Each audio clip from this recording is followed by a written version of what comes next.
Hello, hello, hello. Welcome to another Mindfulness Monday.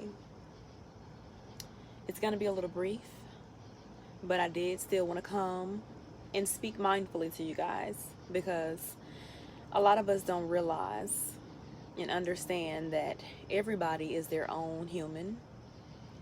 Everybody has their own set of things that they're doing or wanting to do.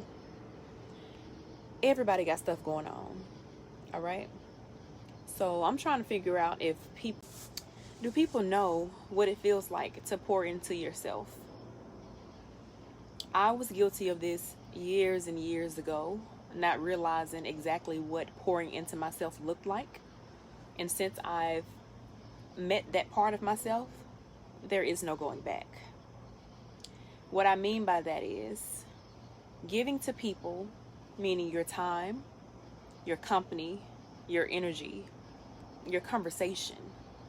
Once you've fulfilled something that makes you feel more whole and makes you feel like you have enough to carry over to another person.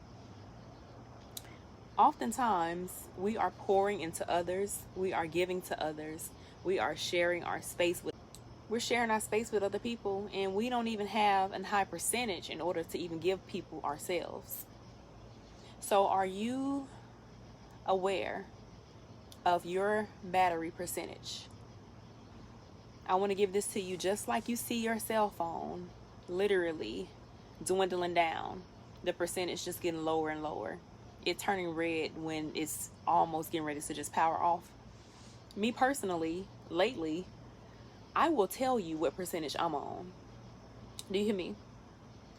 If I'm not at my best self and I know that I have no room for conversation or even to listen to what you're talking about, it's to no disrespect. And it's not to disrespect anyone, and I don't want anyone to ever feel offended. But it's a part of me recognizing when my cup is not full.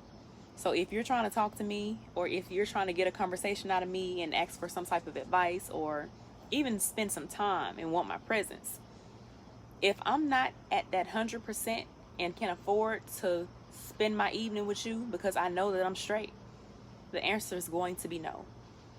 So, saying all this to say, how many of y'all are literally mindfully going through your days, recognizing when your cup is not full and when you need to re-pour into yourself?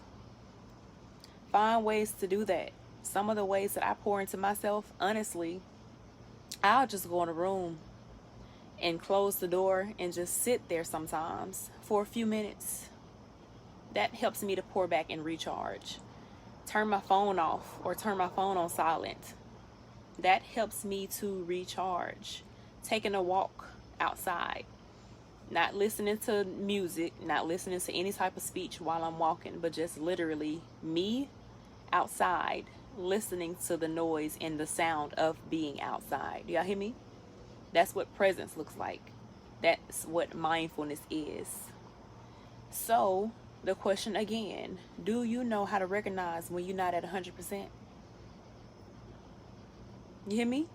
I've been pouring into me all day, so I have a little, I'm dwindling down. I'm probably at like a 90, I'll say a 92 at this point. It's going down fast because it's time for me to shut it on down. But I did want to come mindfully speak to you guys. Recognize what percentage you're on and understand if you're not full, I'll just say, I'm not going to even say 100%. My number may be, we're going to look at it like a grading scale. If I'm in the 80s, I can probably sit with you. But you're not going to get that much conversation out of me because I ain't really got that much. You hear me? Now, if I'm under 80, we're not having no conversations at all. You might just have a body in the car with you, or you might just have a body, but you're not going to get much out of me unless I'm over an 80%. So I'm down at like an 84 right now, and I'm needing to probably get ready to charge up. But again, are y'all able to recognize when your cup is not full? Other points in trying to make sure that you're pouring into yourself and ways to close out. Because I say it all the time. Some people just need to close. What I say by close is close out any outside noise. Close your phone. Close your computer. Close out your TV. And just Be with yourself. See what that feels like for a few little minutes. Sit with yourself. Closing. Not being online all the time. Because unconsciously, what you're doing is tuning into the needs of other people, tuning into the lives and feelings and emotions and triggers and all of that of other people. So if you're doing that, guess what you're doing? Feeding that, biting off of that, and taking a part of that into your day. I'm at 82%. Once I get to 80, I'm out of here. But make sure you are pouring into yourself by stepping back sometimes and not pouring into people things that you do not have, things that you cannot say to them because you're not practicing. Speak into what you speak. If you're giving to other people before you give to you, then you're depleting yourself, okay? So make sure that you are finding fulfillment and being aware of when you're not at a nice percentage in order to give to other people. All right? Now I'm at 80. So y'all make sure no one steals your joy for the rest of your night, the rest of your morning, whenever you are watching this. Make sure that you are kind to the next person. Make sure that you are pouring into yourself and only giving the presence of who you are from the overflow of something that you've already given yourself. And if you do not have space to give, unapologetically, go get you some business and say no. They'll be all right. Y'all have an amazing night. Have an amazing night. Don't let nobody steal your joy. I'm glad you received this.